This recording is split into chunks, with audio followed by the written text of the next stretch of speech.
بسم اللہ الرحمن الرحیم۔ السلام علیکم۔ آج ہم آپ کو جو کہانی سنانے جا رہے ہیں اس کا نام ہے کہانی یا حقیقت۔ کہانی سننے سے پہلے ہمارے چینل سیال سٹوریز کو سبسکرائب کرنا نہ بھولیں اور ساتھ لگی گھنٹی کو ضرور پریس کریں تاکہ ہماری آنے والی نوٹیفیکیشن آپ کو وقت پر مل سکے۔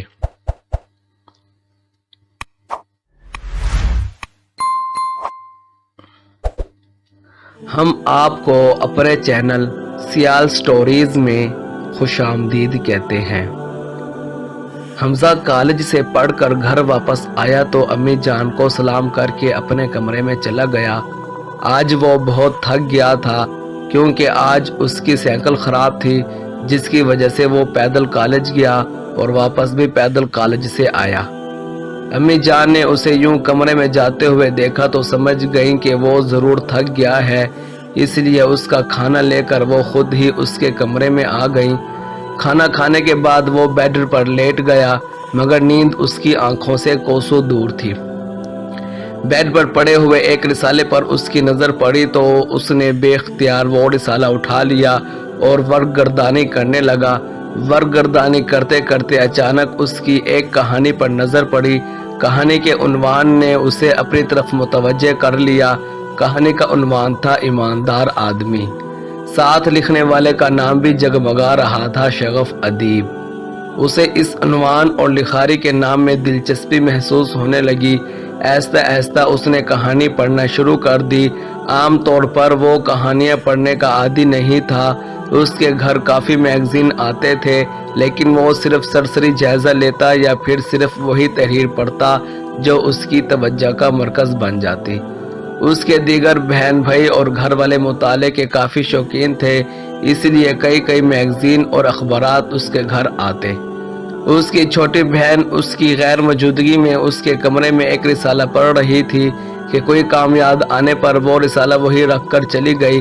اب جب حمزہ کی نظر اس رسالے پر پڑی تو وہ اسے اٹھا کر دیکھنے لگ گیا۔ اس نے جیسے ہی کہانی پڑھنی شروع کی وہ اس کے سحر میں گم ہوتا چلا گیا۔ کہانی کا آغاز ہی چونکا دینے والا تھا کہ جو پڑھنا شروع کرتا پڑھتا ہی چلا جاتا۔ اسے وہ کہانی بہت اچھی لگی۔ اتنی سبق آموز کہانی اس نے زندگی میں کبھی نہیں پڑھی تھی۔ کہانی میں ملتان کے ریلوے اسٹیشن کا نقشہ کھینچا گیا تھا، ساتھ یہ بھی لکھا ہوا تھا کہ اسٹیشن کے ساتھ ایک کچی بستی ہے جہاں کچھ کچے پکے مکان بنے ہوئے ہیں۔ وہ کہانی پڑھ رہا تھا اور کہانی سے بہت متاثر ہو رہا تھا کیونکہ کہانی میں کسی بے بس انسان کی مدد کا ذکر کیا جا رہا تھا۔ کہانی یہ تھی کہ لاہور سے ملتان ایک میاں بیوی حضرت شاہ رکن عالم رحمت اللہ علیہ کے دربار پر حاضری دینے آتے ہیں۔ جیسے ہی وہ ملتان اسٹیشن پہنچتے ہیں تو ایک چور ان کا سارا سامان لے کر بھاگ جاتا ہے۔ ان کے پاس جتنی بھی جمع پونجی تھی وہ بھی اس سامان کے ساتھ رکھی ہوئی تھی، اس لیے وہ بالکل خالی ہاتھ ہو گئے تھے اور مزید کچھ کرنے کے قابل نہ رہے۔ ان کا کوئی رشتہ دار، کوئی جان پہچان والا بھی یہاں نہیں تھا جن سے وہ رابطہ کرتے اور لاہور واپس بھی نہیں جا سکتے تھے کیونکہ ان کے پاس ٹکٹوں کے پیسے بالکل نہیں تھے۔ آخر تھکی ہاری ہوئی شکل کے ساتھ سر پکڑ کر کسی بینچ پر بیٹھ گئے۔ اچانک ایک نوجوان آدمی اپنی فیملی کے ساتھ اندر داخل ہوا۔ اس نوجوان آدمی نے جب ان دونوں میاں بیوی کی ایسی حالت دیکھی تو ہمدردی کے ناطے ان سے وجہ دریافت کی۔ ان دونوں میاں بیوی نے روتے ہوئے اپنی ساری کہانی سنا دی اور ساتھ یہ بھی کہا کہ اگر وہ نوجوان انہیں 10,000 روپے دے دے تو جب وہ دوبارہ ملتان آئیں گے تو اس کی رقم لوٹا دیں گے۔ اس نوجوان نے ترس کھا کر مدد کے لیے فوراً 10,000 روپے دے دیے۔ اس نوجوان آدمی کے گھر والے اسے روکتے ہیں کہ ایسے ٹھگ باز لوگ جگہ جگہ پھر رہے ہوتے ہیں جو جھوٹ بول کر دوسروں کا مال لوٹتے ہیں، وہ ان کی مدد نہ کرے۔ لیکن وہ نوجوان انسانیت کے ناطے ان میاں بیوی کی اس بات پر مدد کر دیتا ہے کہ جب وہ دوبارہ ملتان آئیں گے تو یہی رقم لوٹا دیں گے۔ اب اس نوجوان کے گھر والے اسے طعنے دیتے ہیں کہ وہ آدمی اب پیسے دینے واپس نہیں آئے گا، تمہارے 10,000 روپے لے کر وہ بھاگ گیا ہے، مگر اس نوجوان کو پکی امید ہوتی ہے کہ مجھے میرے پیسے مل جائیں گے۔ آخر ایک دن وہ آدمی پیسے دینے آ جاتا ہے اور یوں کہانی کا اختتام ہو جاتا ہے۔ کہانی میں مزید بھی بہت ساری باتیں تھیں، کچھ کلیوں کا ذکر تھا اور ان کے نام بھی لکھے ہوئے تھے۔ ریلوے اسٹیشن پر جس بینچ پر وہ میاں بیوی بیٹھے ہوئے تھے اس کا بھی نقشہ کھینچا گیا تھا، اور ساتھ یہ بھی لکھا تھا کہ اس بینچ کے ساتھ ایک دروازہ ہے جہاں سے وہ نوجوان اپنی فیملی کے ساتھ اندر آتا ہے اور ان میاں بیوی کی مدد کرتا ہے۔ حمزہ نے اس کہانی کے ایک ایک لفظ کو یاد کر لیا اور کہانی کے اندر بتائے گئے سارے مناظر اپنے ذہن میں محفوظ کر لیے۔ اگلے دن وہ ملتان ریلوے اسٹیشن میں موجود تھا، کیونکہ اس کی خواہش تھی کہ وہ بھی وہ بینچ اور وہ بستی دیکھے اور ان کلیوں سے ملاقات کرے جن کے نام اس کہانی میں لکھے ہوئے تھے، اور شاید ان کلیوں کی مدد سے وہ اس نوجوان تک بھی پہنچ جائے جس نے اس دور میں انسانیت کے ناطے ان میاں بیوی کی مدد کی تھی۔ واقعی اس نے بہت بڑی نیکی کمائی تھی۔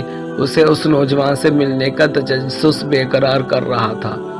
وہ ملتان ریلوے اسٹیشن پہنچا، اس نے وہ بینچ تلاش کرنا شروع کیا، لیکن اسے اس طرح کا بینچ نہ ملا جس کا نقشہ کہانی میں کھینچا گیا تھا، اور کسی بینچ کے ساتھ دروازہ بھی نہیں تھا۔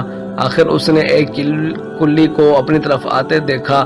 اس نے کہانی میں جتنے بھی کلیوں کے نام پڑھے تھے وہ سارے اس کے آگے رکھ دیے، مگر وہ کلی انکار میں سر ہلاتا رہا کہ ان ناموں میں سے یہاں پر موجود کسی بھی کلی کا نام نہیں ہے، اور یہاں پر ایسا کوئی واقعہ بھی نہیں ہوا ہے جو آپ بتا رہے ہیں، اور نہ ہی کسی نوجوان نے کسی میاں بیوی کی مدد کی۔ وہ کلی معذرت کر کے چلا گیا۔ اب حمزہ فکر مند ہو گیا تھا، کیونکہ وہ اسی نوجوان سے ملنے کے لیے بےتاب تھا۔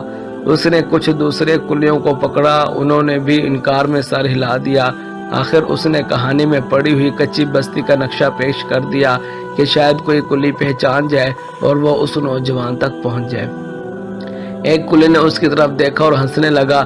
پاجی، یہاں کوئی کچی بستی نہیں ہے اور نہ ہی کچے مکانات ہیں، اب سارے مکان پکے اور کافی بڑے ہو گئے ہیں۔ آپ کس زمانے کی باتیں کر رہے ہیں؟ اسے دیکھ کر باقی کلی بھی ہنستے ہوئے چلے گئے۔ وہ پریشانی کی حالت میں ادھر ادھر دیکھ رہا تھا۔ آخر تھک ہار کر گھر واپس آ گیا۔ اس کی امی نے جب اس کی یہ حالت دیکھی تو وجہ دریافت کی۔